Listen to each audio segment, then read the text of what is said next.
Hi, I'm Katie, and this is the Free Art and Design School podcast, web series, whatever. I have one of my favorite people here today. If you'd like to introduce yourself. Hi everyone, I'm Nina. I'm a writer and I live in London.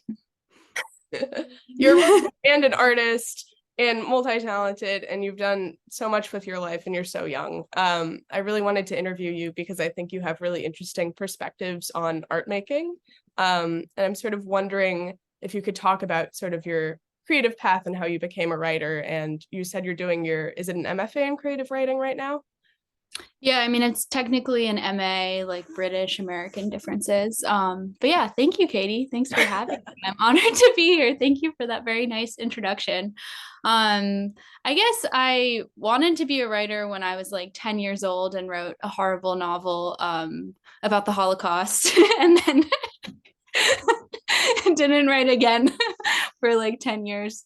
Because I think when I was younger, I had an image of having to be good at things in order to do them. And like writing just felt like something that I hadn't put the adequate time into. And fallen behind all of the other people who like knew they wanted to be writers more than me.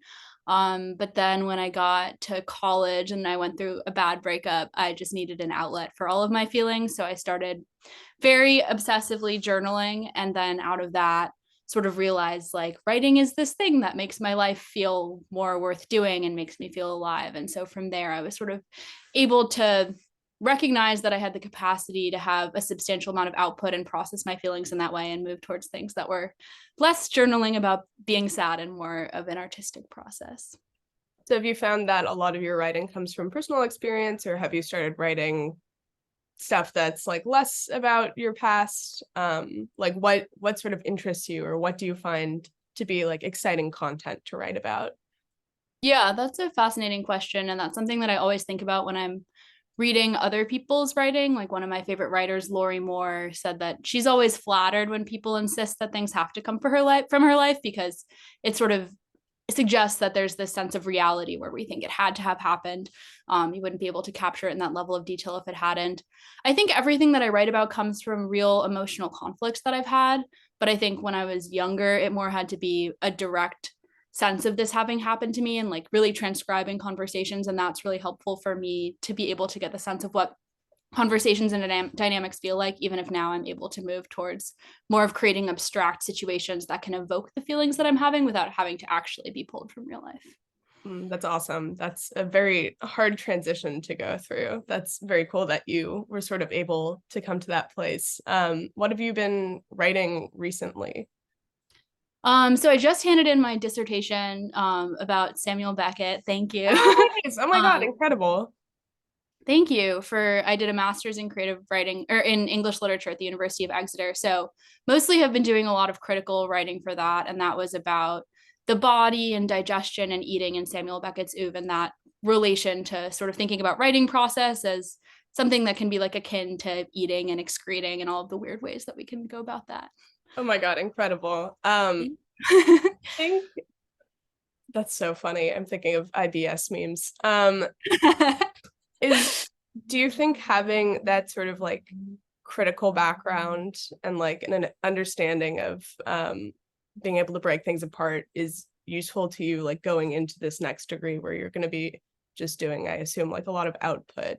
Like, do you think sort of theoretically about a lot of your work before you make it, or is it more of like a flow process for you?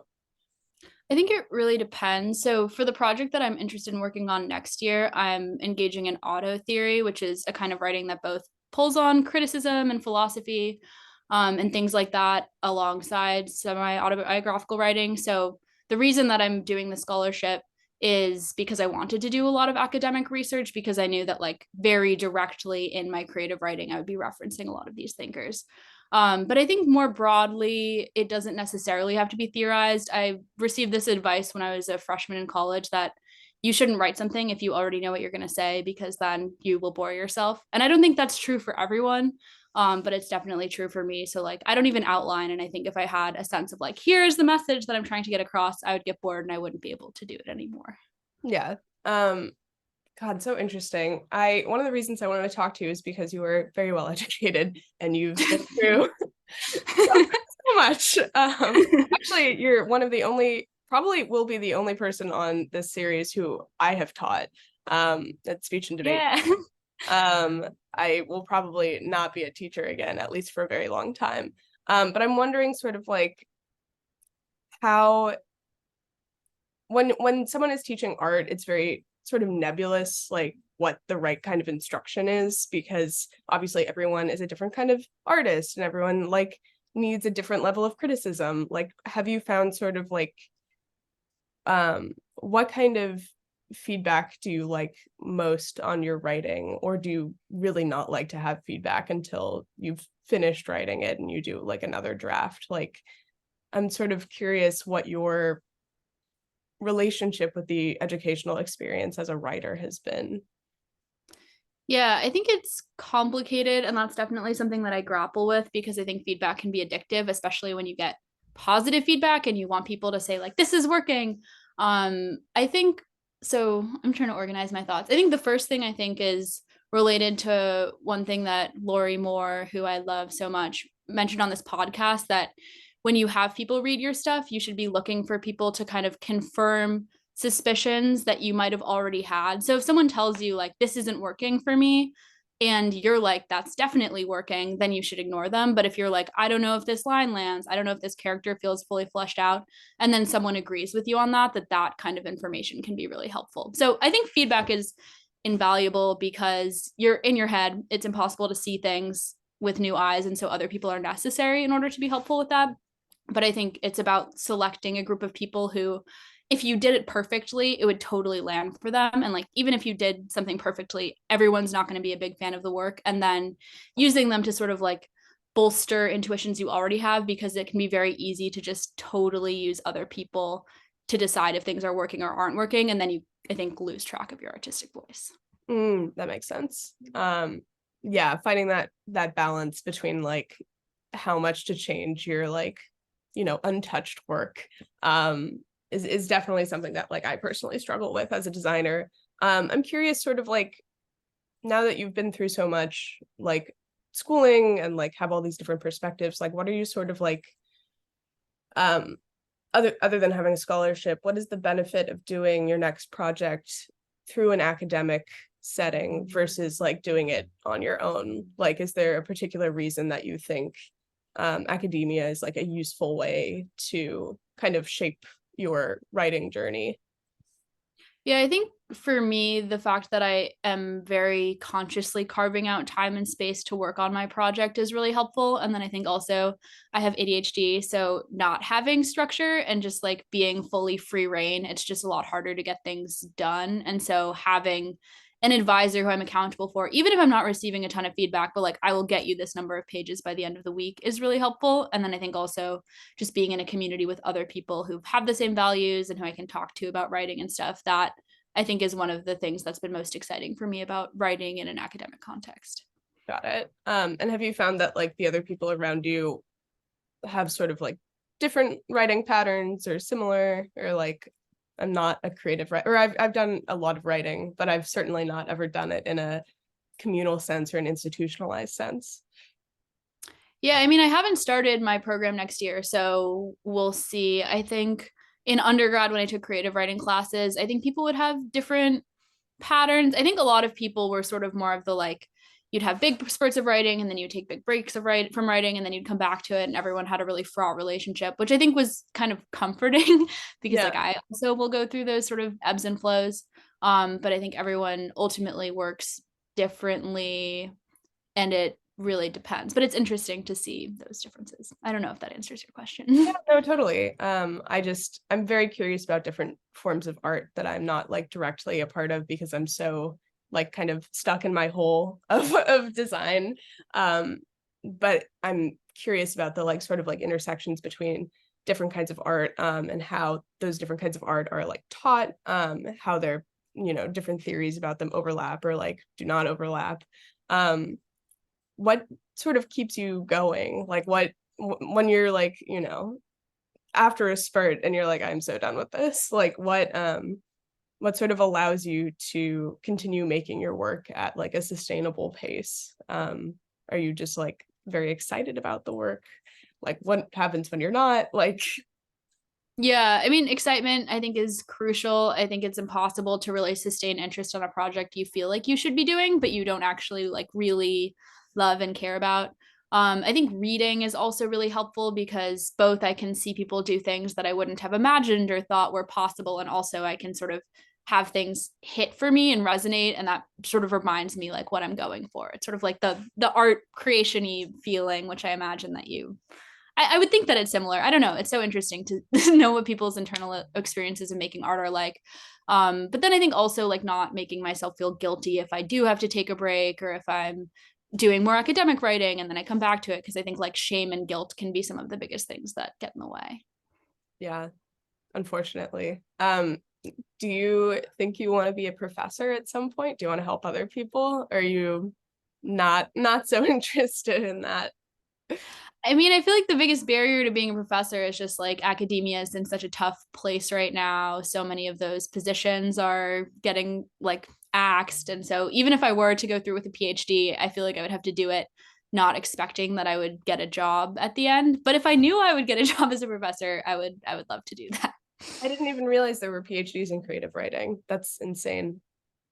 Yeah, I don't know. I don't know that there should be. I mean, if I were to do a PhD, I would do it maybe in English literature or like a hybrid English lit creative writing PhD. Otherwise, I would just go for an MFA, which you can teach with. But yeah, I don't know. There's a lot to be said about like why the creative writing PhD has been created. I don't know that I'm the one necessarily to say it.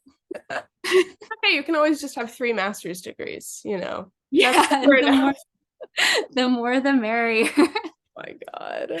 Yeah, I feel that. I've also definitely found that like academia can be a little bit of a trap because it, you know, separates you from the real world and allows you in one sense to work on your work and like be really um just completely entrenched in it, but then at the same time you're like, maybe I need to like actually get inspiration from the real world. Um, Yeah.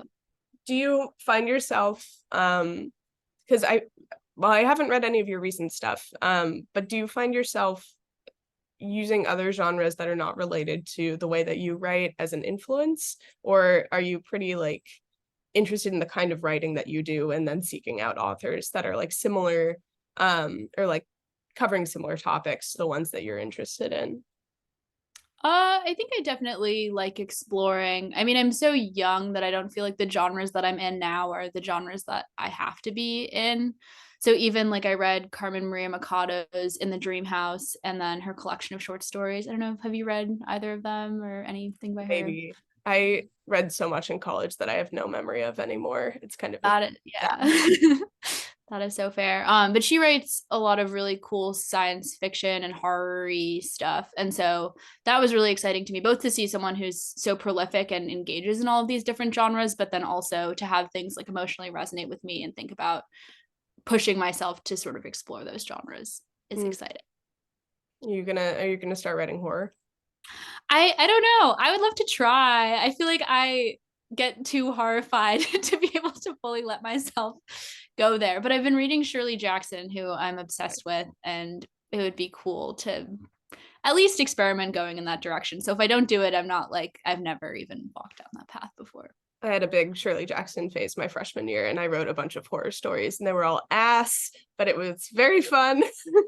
Yeah. Oh my God, I'd love to read them.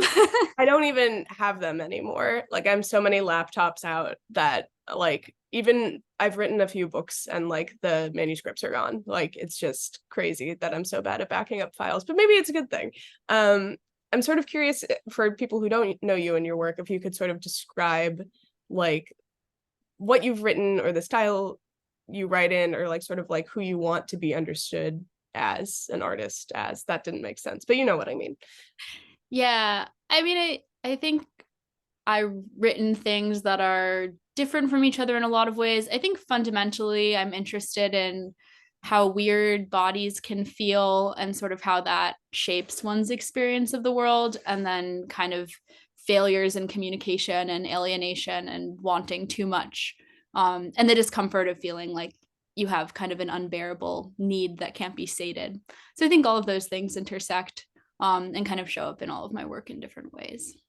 So womanhood specifically. I guess so. But yeah.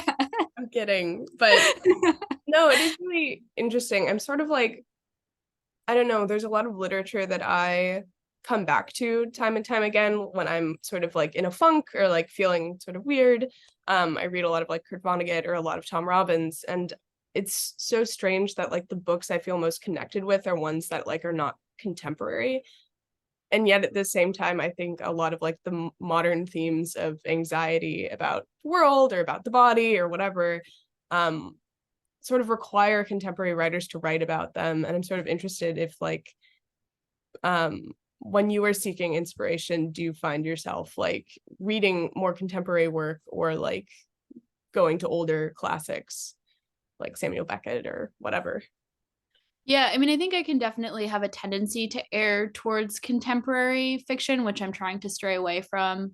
I've been rereading Henry and June by Anais Nin, which is so good. It's dangerous to be like, oh my God, Anais Nin's so relatable, because like Yeah, no.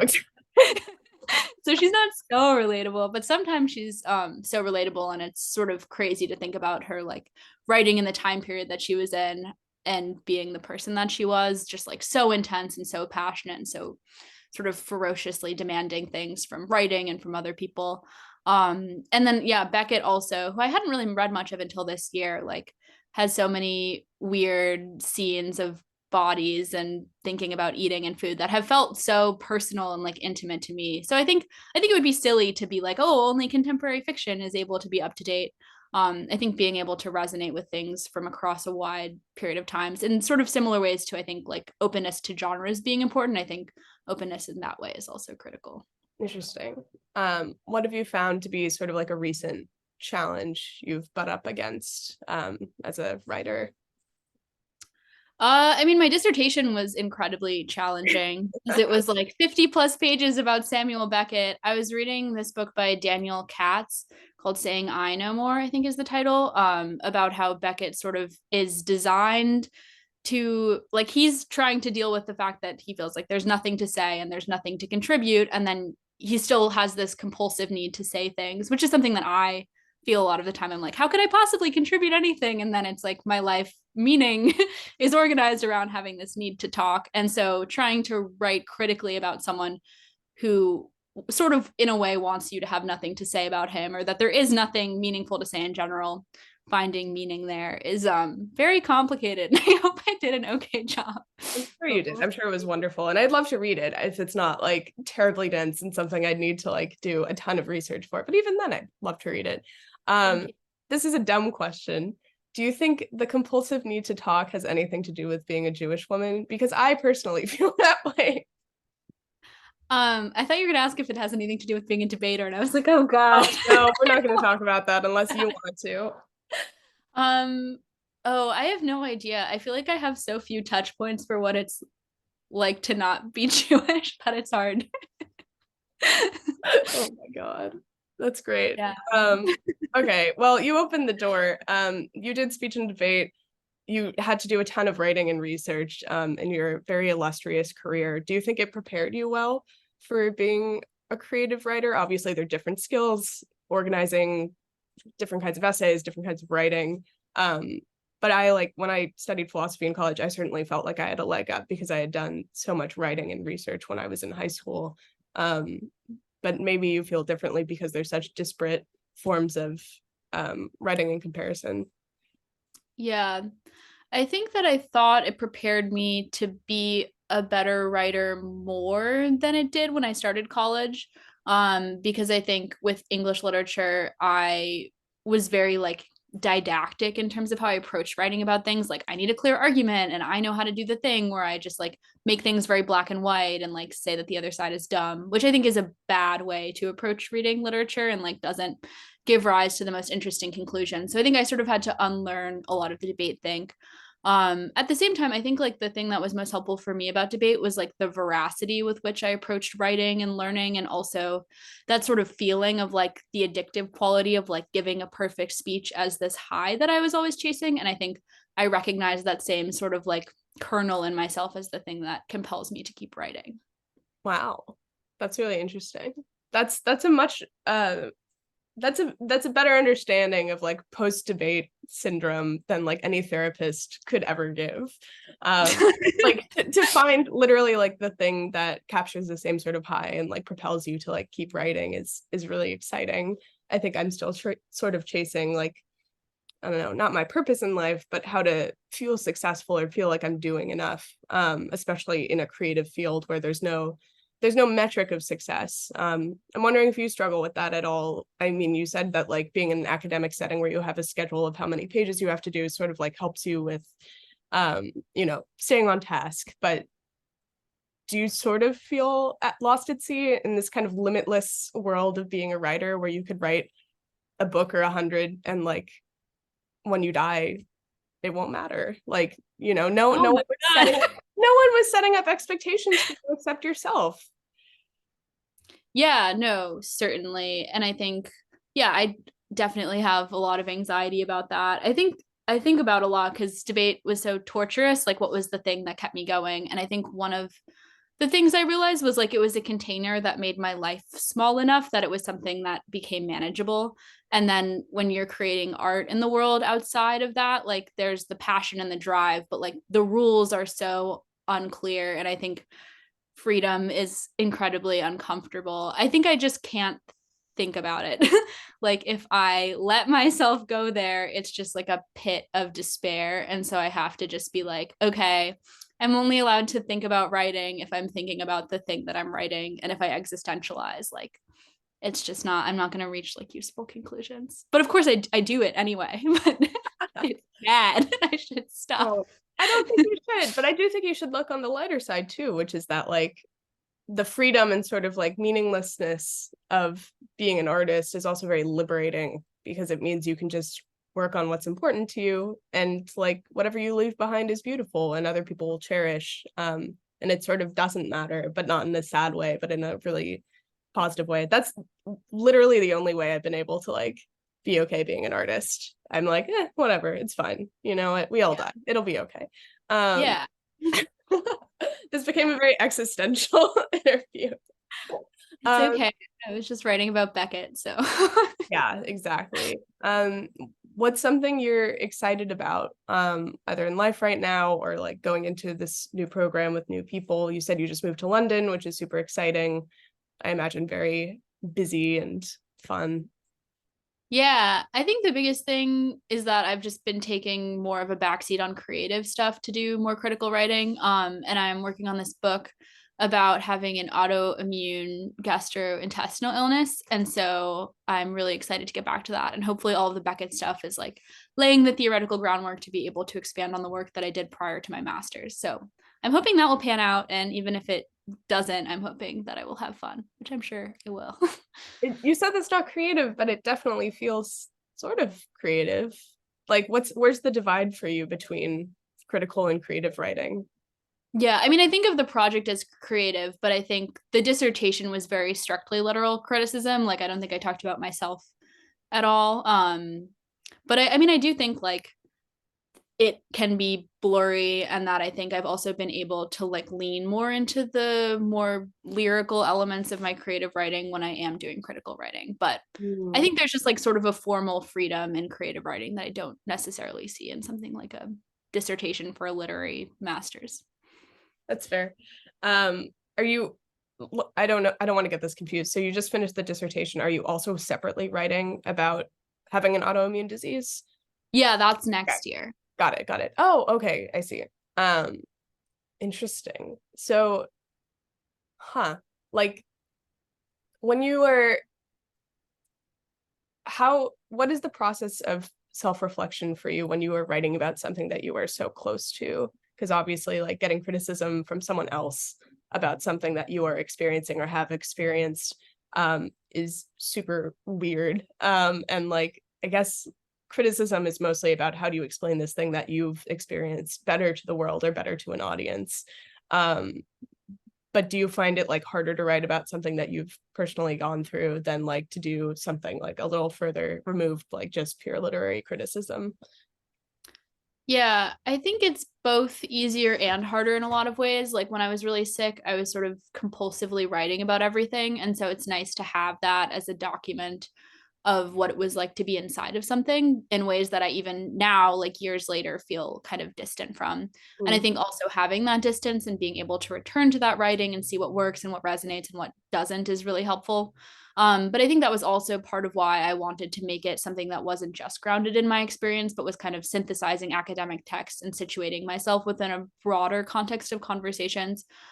Because I think it helps me like move away from just being so tightly in my head, which I think is not a place that anyone even necessarily wants to be, as fun as it can be fun to, as much as it can be fun to be there sometimes. Do you have like an overarching goal? Like, are you trying to educate people or just get a reader sort of sympathetic to people who have sort of debilitating illnesses? Yeah, I was actually thinking about this on the tube the other day. I live in London now. And I was reading this author, Julie Bates, who writes about Beckett's bodies and argues that form in Beckett is sort of something that takes the shape of his bodies. And he has Mm. people who are like disabled or just like non-normative bodies, or it's like a woman who's buried in a mound. And so she like doesn't have a bottom half. And that we can think about really delicately and intimately rendering bodies as a way to think about new kinds of literary form and literary structure. And so I think I want to write about colitis, which I think there's not like enough critical text. There's Aliens and Anorexia by Chris Kraus, which is great and interesting, but also like limited in certain ways.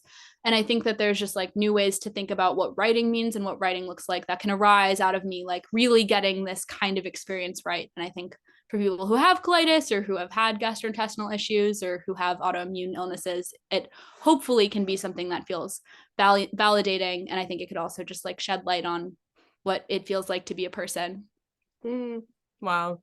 Like, No, that's, I mean, I was gonna say something philosophical about like, I don't know, being non-normative sheds more light on what it means to be normative than anything else, but maybe that's a trite comment. no, I think that's totally valid. I don't think it's trite.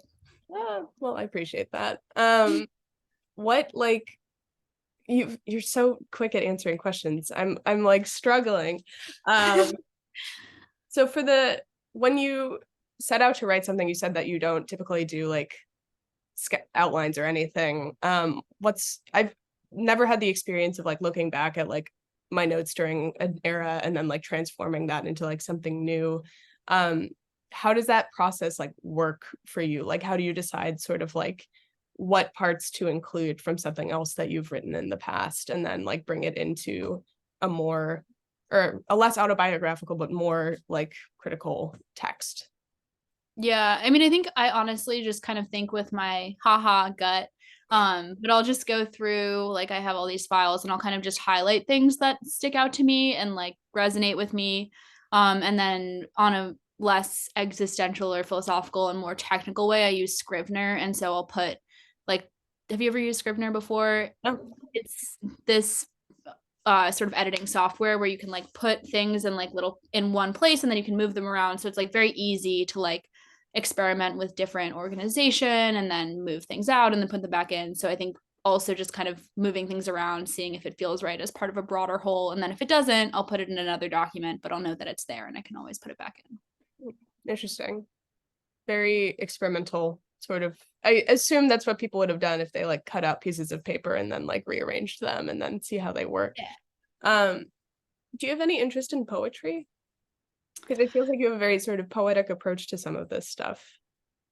Thanks. I mean, I feel like some of the things that I've written have verged on poetry. And I think sometimes like the boundary between like experimental form, prose fiction, and poetry can be kind of blurry. But I've just think more in terms of like narratives. And I think generally things that I've written have like lent themselves more towards prose. So I would experiment in it, but I think it tends to be what I'm less interested in reading and what I'm less interested in writing. Got it. And have you been able to sort of like pinpoint where your personal writing style or your voice comes from, or sort of like what some of your influences have been? I know you've cited a lot of writers, but you've been writing for like ever. Like I'm just No. um I think I'm trying to think. I mean, Lori Moore, I think, is honestly the biggest one. She has this book of short stories called Self Help, and this one that's called How to Be the Other Woman. And it's just like such a profound and beautiful story of wanting and disappointment. that I think I pull a lot from her. Anais Nin I really love. I feel like I'm totally drawing a blank on other people, but those are the two big ones who come to mind. Got it. Or just, I mean, even personally, like in your life experience, like where you think your voice comes from, because certainly not everything can come from the things you've read. A lot of it has to come from like life, I imagine. Yeah, I think that's one of those impossible questions. I always wonder, like, how much are we the same person through time? And like, I think of myself sort of like a big Russian doll. And there's like this little core person who's like always been like weird and sometimes yelling. And then I think she's still in there all the time. Oh my God. Jesus, that's so funny. I'm drawing a blank also on what I was gonna ask you. Do you have like any, I don't want to fall back down the existential hole, but like when you sort of like decided to become a writer and like decided that's like what you were gonna do on this like journey that you've carved out for yourself, do you have not an end goal, but like do you have like sort of long-term goal of, or a thing that you want to achieve that you think will make you feel satisfied or like feel like you've chosen the right path? It doesn't seem like you've waffled on whether writing is the thing for you. You seem very confident in that, whether that's like an outward thing or like an actual thing.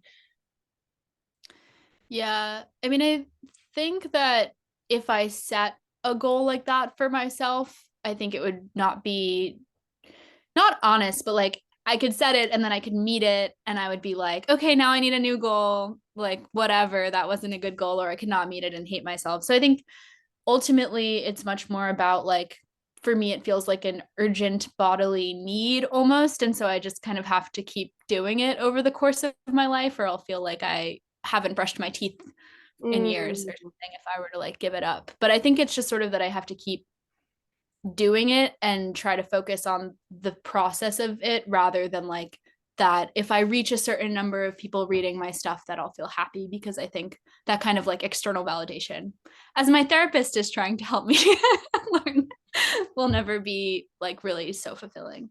Yeah, that's a really beautiful sort of way to describe being an artist, like having to do it like a physical need. Because I guess it is sort of a physical need, right? You're sort of like, you know, your body is telling you you need to do this thing, and so you like pursue the high of doing the thing, which makes it sound like addiction, which is like not what it is, hopefully, maybe physiological. um but that's interesting. I mean, that's definitely a great cop out answer to what I'm curious about like sort of what drives you and like what you define as success. I do appreciate like the drive is the thing, but I'm just like you've I'm so you are such an interesting person to me because you have accomplished so much and you are so young and you have so much time to like figure out what to do with the rest of your life. And I'm just always very interested in like what you find to be like a worthy use of your time or like a challenge that you think is like interesting for you. Because I think you're so good at finding the next thing and just immediately like jumping into it. And I think a lot of people, even if they wanted to be a writer, would be very timid about it and be like, oh, you know, maybe I'll do an MFA, maybe I'll do this, but like not now. Like I need to have a real career first, or I have to do some other thing first. And like you're so passionate and you've given your whole heart to like the things that you're interested in. And I'm sort of interested in how you became that way, or like what what satisfies you or what makes you like comfortable in what you're doing. Yeah, thank you for that. It's funny because I think I struggle sometimes to think of myself that way. So it's nice to hear that I come off that way.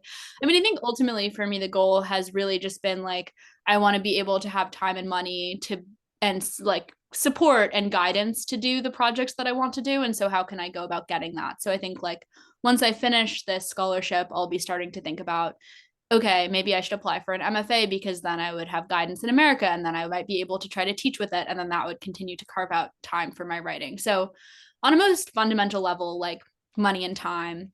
But then I think I'm also driven by like a certain kind of fulfillment. And I think I kind of like a little mouse need to make a new little maze to crawl through.